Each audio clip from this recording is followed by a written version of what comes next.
you can't make more time. Time is the great equalizer.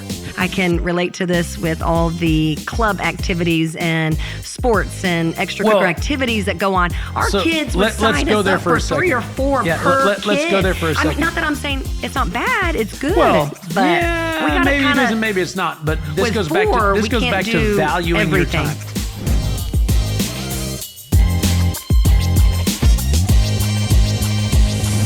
Hello and welcome to the Matt and Kendal Hagee podcast. This is a podcast where we're going to take real life questions from you, our audience, viewing and listening, and give you faith-filled, biblically based answers to some of life's real questions. Today, we're discussing a topic about time management, and I want to give you the opportunity to understand that that's the topic, because I don't want you to think I'm telling you to leave the program when the title of this particular podcast conversation is, I don't have time for this. I don't have time Gosh, I say that for a this.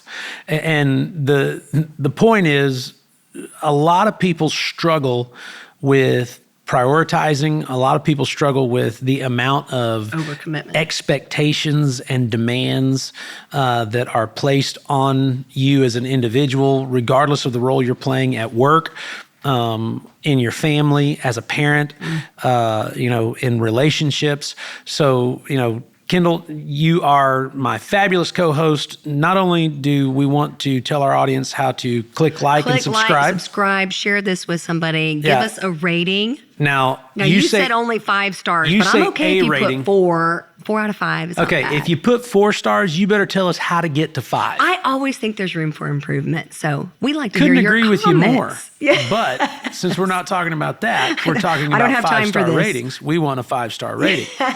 So tell us what our conversation is. So I don't have driven time by for today. this, but we got a question. It says, Dear Pastor Matt and Kendal, I used to feel like I was always behind. Laundry, appointments, meals, and somehow I'm still missing time with my kids. Can I relate to that?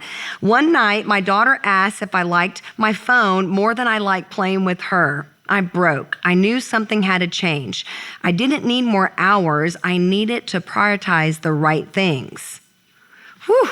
I can relate to that. So obviously, familiar situation of more to do than time to do it in. Yes. And I think that this is something that, first and foremost, to our viewer and listener who sent this in, thank you for doing that. And we encourage others who are watching or listening, if you have something that you want to hear discussed or a question that you'd like an answer to, again, we're going to bring you a biblically based, faith-filled answer. But I want to say, you're not alone. You're not. Everybody feels overwhelmed at some point in their life, in their week, in their month, whatever, segment of time you want to look at, where there's just so much to do and not enough time to do it in. Yes. And then you combine with that the different types of personalities that people have. People who are people pleasers. They really struggle with this because they want to do everything that somebody says. People who have, I think the acronym is FOMO. Fear of missing out. Yeah, that's the one. Yeah, FOMO. But there are people who feel like they have to be at everything because they don't want to miss anything. They are prone to really struggling with time. Then there's other people, that want to just be busy. Well, to feel important. They've got a busy button, or, I was specifically thinking about people who are, really able to isolate and kind of introverted, be alone and be okay being alone. They may not have so much struggle with this in terms of schedule, but everybody at some level is trying to get as much done as possible in the shortest amount of time. And I think that it's important to recognize that time is the most precious resource you have. It is. There is a lot of ways to measure value. Some people measure it in income, and it really doesn't matter how much income you make. You have the ability to make more. If you get up and you go to work tomorrow, you're going to make more income. If you get involved in another deal in business, you're going to make more income. You can't make more time. No. Time is the great equalizer. It doesn't matter how much you have, how much you don't have in terms of material possessions. You could own half the companies in the world, and you may not have a job, but everybody's got a 24-hour day, a 7-day week, and 12 months in the year. And so, time is something that I think people should value and then attach a value to the time that they take. So, time with your child. Yes. Priceless. It is. And it's for such a short time because they grow so fast. It's long days and short years. We've got a 20-year-old. She's already through her second year of college, but with the amount of hours that she's taken or the things that she's done, I'm having trouble keeping up with, is she a junior or is she, there's, regardless, she was in our home for 18 years and it went by like that. Yes. Our second child, our oldest son, he's getting ready to graduate. Went by like that. Our third child, he's getting ready to get a driver's license. I know. Just the other day, we were working on pedaling a bike without training wheels, and then our 12-year-old, she's 12 going on 21. So, I mean, it's like, it's going to go by like that. When our kids were really small, we would have, slumber parties and we'd have, kids over, and I've always been a big, Matt is kid person. I call him the camp counselor at our house. I'm Uncle Fun. Yes. And so we would always have talent noise. Shows. We would have, all kinds of chaos going on in the house. And my friends and some of my other, family members, they say, how do you handle the noise? And I'd tell them, I'd say, look, there's going to be entire years where my house gets really, really quiet. And I said, and when it gets quiet, I'm going to sit down, I'm going to close my eyes, and I'm going to remember the noise. Memories made. You have to value time and then put a value with it. Time with family is highly valuable. Yes. Time spent doing things that other people can do, maybe not so valuable.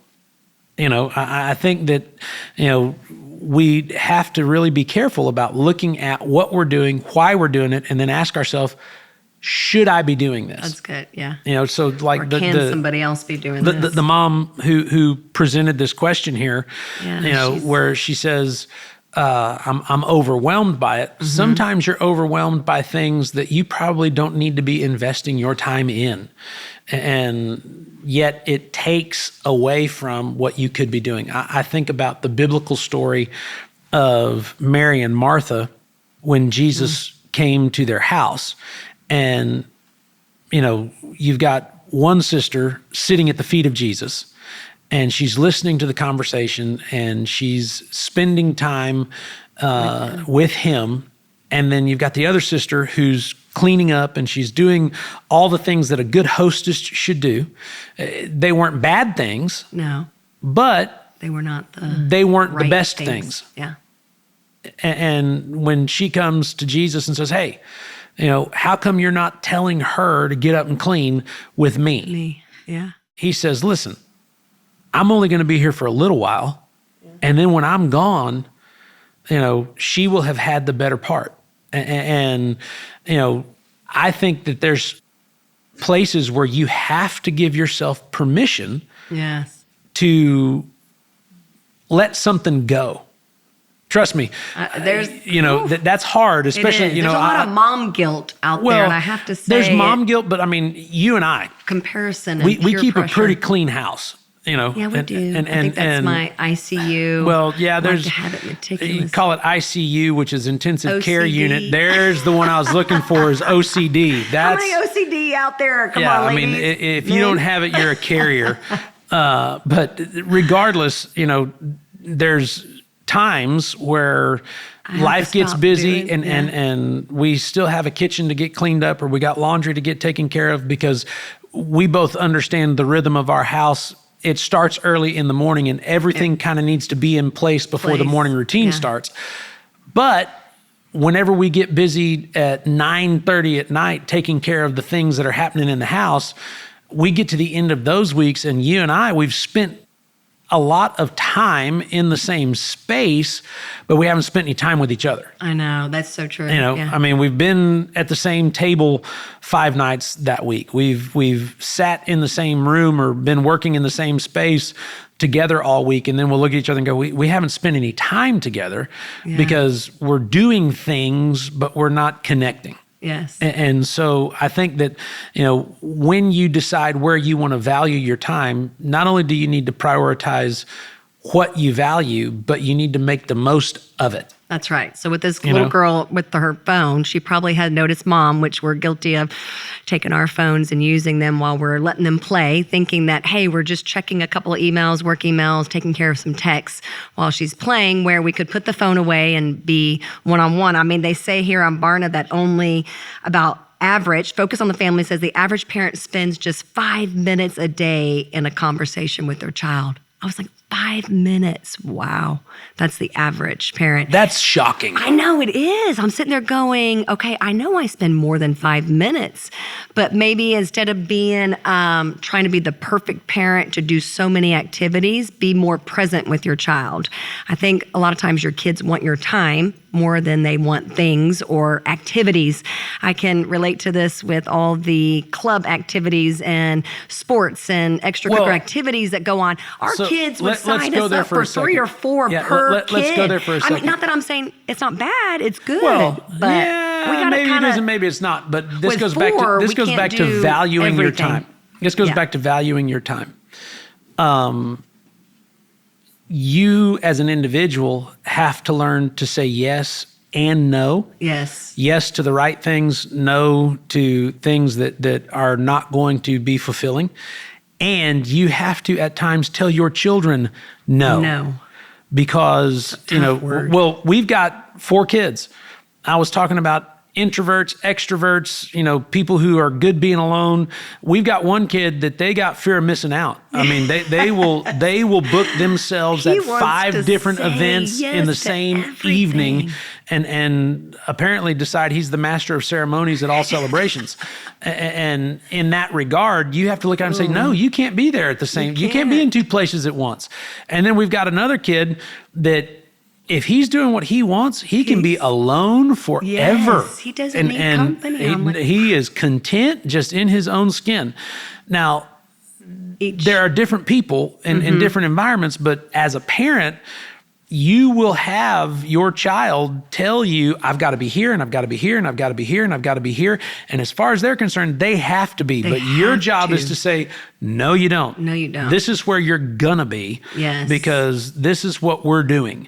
And I think sometimes when you read a statistic like parents only spend 5 minutes with their kid. Well, I can see it because you're literally high-fiving each other in the hallway. I don't know that it's intentional. Yes. No, I think the schedule gets out of balance. I don't know that it's intentional, but at some point they look at everything they've signed up for and they're like, what are we doing? Yes. And I think it's and why are we doing it? Also comparison, like you're trying to keep up with your friend or a neighbor, or, sometimes parents feel like the more you do, the busier you are, maybe the better chance they have for succeeding in whatever they're doing. If it's more private lessons or if it's more... Busy is not always important. No, and that's something I think that when it comes to, we're talking about how to make the most of your time, you have to prioritize.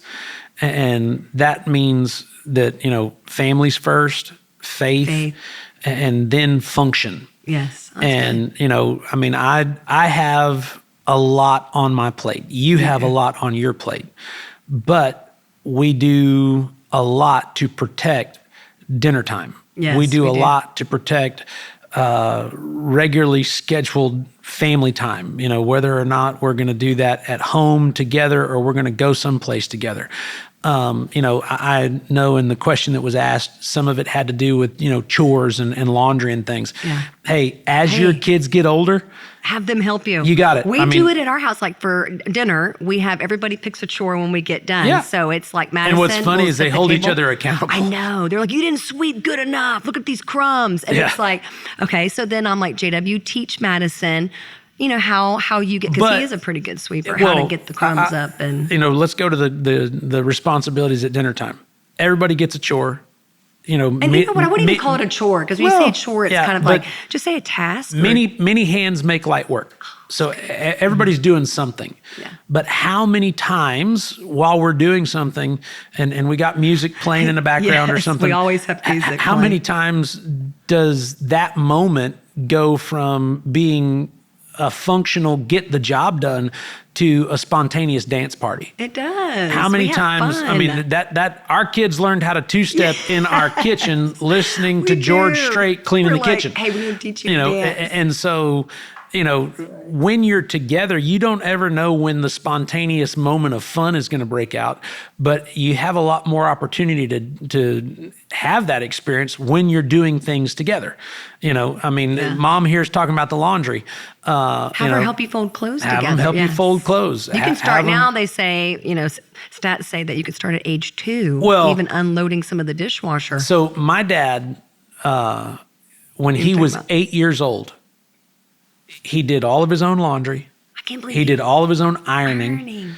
And his responsibility was to shine the shoes of every member in the house. So he would shine his shoes, do his laundry, and his ironing. To this day, he can out-iron I know. any woman I've ever met. He taught you pretty good. 'cause I'm he decent, but that can man can make a crease you'd cut your finger on. And you know, he did it at 8.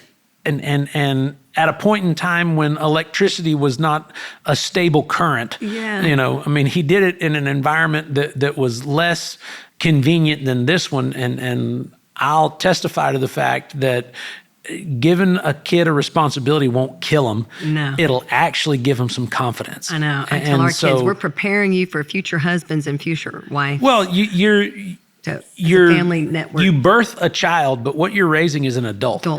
And what you want is an adult who understands how to function.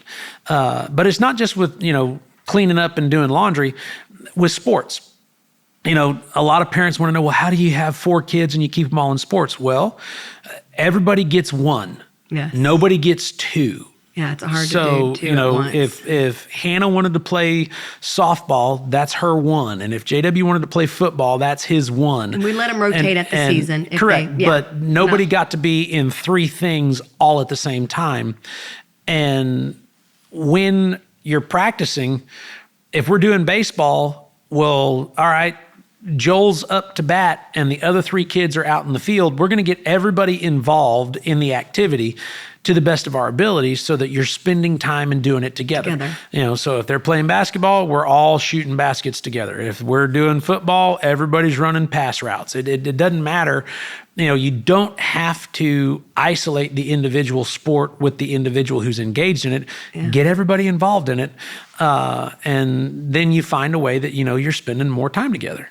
That's good. Yeah. That's how you can go from just spending 5 minutes to a lot longer. So over 70% of parents say technology is a major time distraction, which we talked about that on how I think that's true because when Hannah was born, we didn't have really cell phones. And then now it's like the phone is constantly, you can't just disconnect, but I think you have to be intentional in doing that. You have to disconnect. Just turn it off. Yeah, that's true. That's true. I mean, you don't have to answer it. I'd laugh when my children look at my phone and they say, hey, Dad, you left all these messages unread. And I was like, yep, sure did. And the reason for it is because I know, based on my personality, that if I get into that stack of things, I will go right back to work. I'll start solving problems. I'll start emailing. I'll start thinking about it. And even if I don't respond immediately, what happens here is an entire chess match of possibilities. Okay, what if we do this? Or what if we move this? Or what if we change that?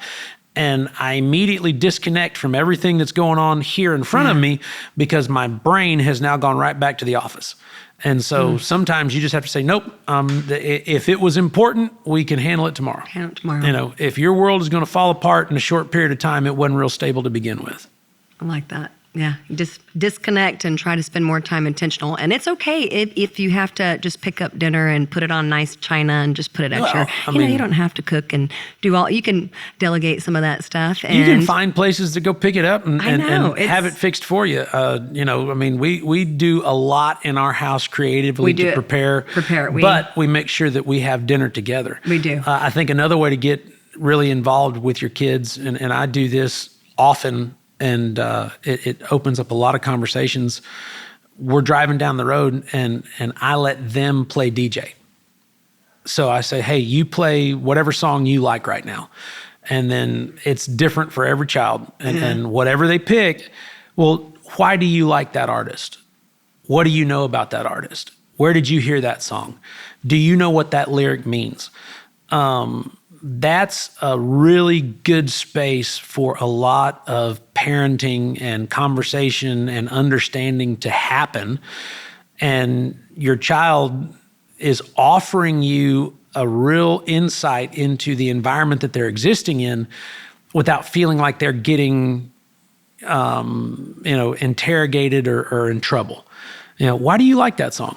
Oh, well, my friend, they like that song. Okay, well, tell me what you know about, what that lyric just said right there.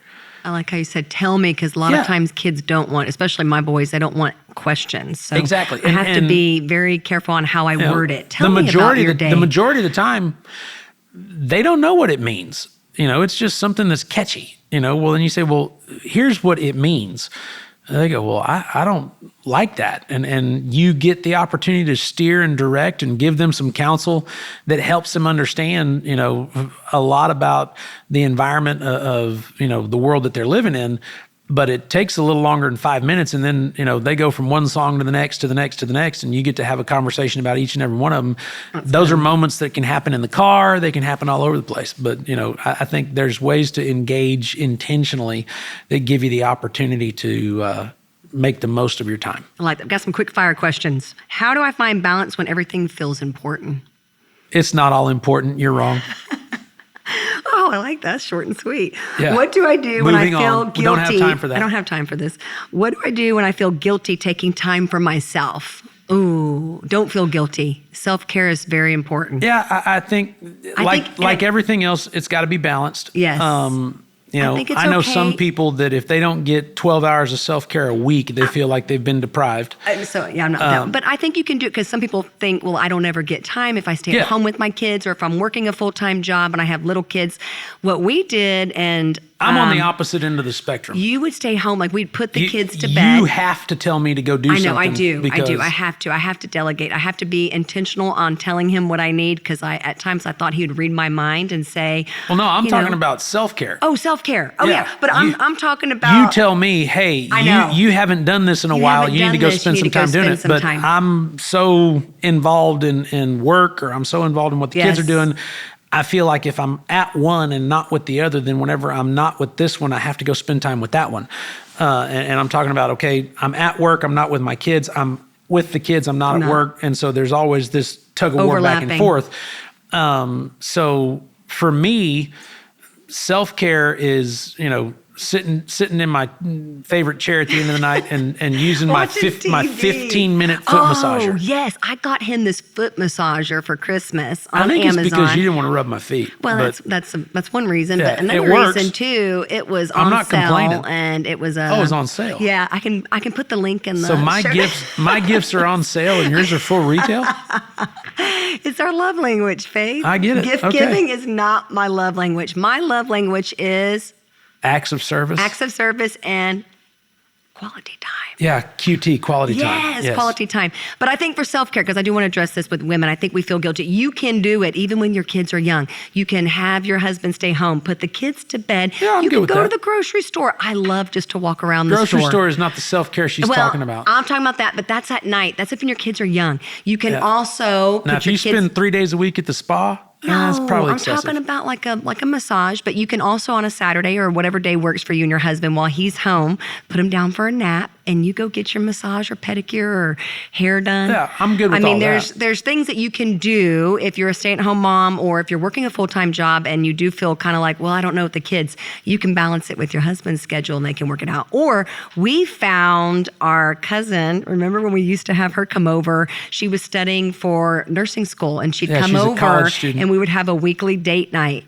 every Tuesday. Yeah. Now we put the kids to bed. All she had to do was sit there and study. And she'd study because we knew that she... And the only time she had to do anything kid-related is if one of them woke up. Yes. Which most of the time was just call us. It was pretty good, yeah. So there's little things that we... Yeah, there's life hacks that give you the opportunity to make the most of your time. Make the time for self-care. But I think, the overwhelming point on that, or the big picture idea there, is teamwork makes the dream work. That's right. Is it bad to say no? If one person is making sure they get every possible moment for their own self-time. Yes, you have to. That's out of hand. Yes. And so you have to balance the two. That's right. Is it okay to say no to church or school events? I think that it's okay to say no to any event. Yes. Predicated on what you're saying yes to. You have people who are listening to this podcast that say yes to everything. That's out of balance. And you have people who say no to everything. That's out of balance. That's out of balance. I think for each individual, you have to look at it and say, okay, am I going to this for the right reasons? Is this my best yes? And recognizing that, whatever you are saying no to is giving you the space to say yes to something else.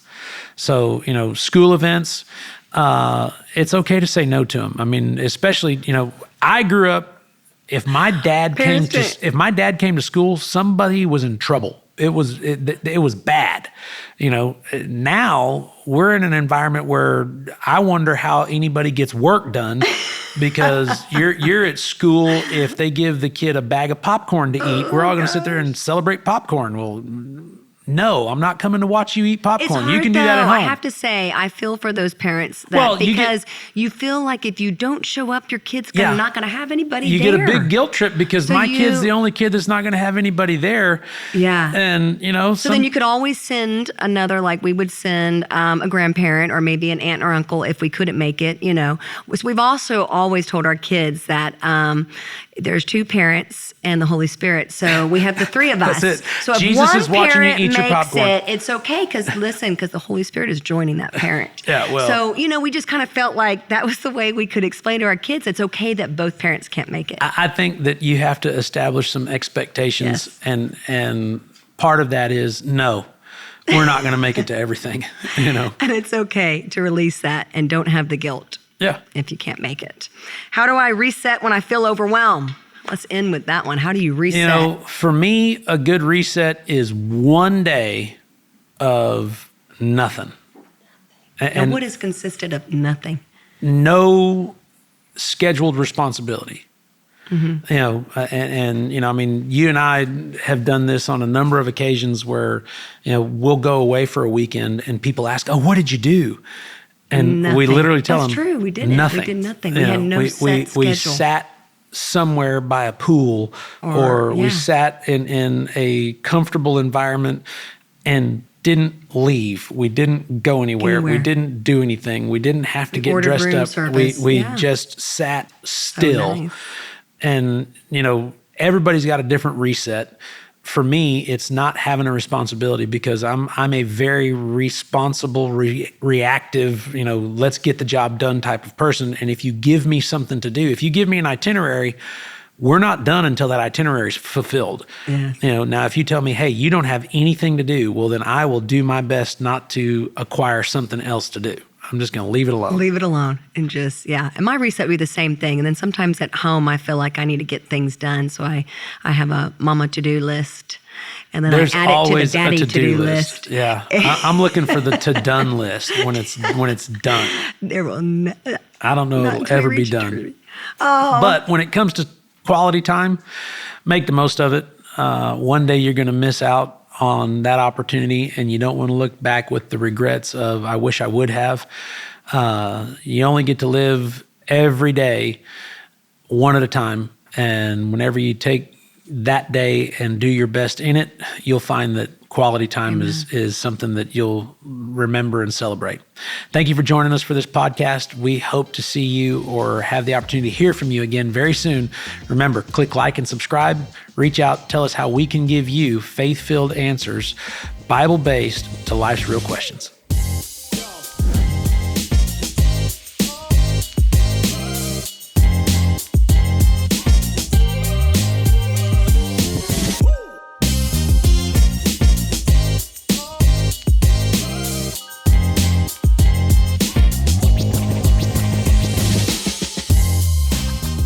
Thanks for joining us today. Please share this with your friends. We can't wait to see you again.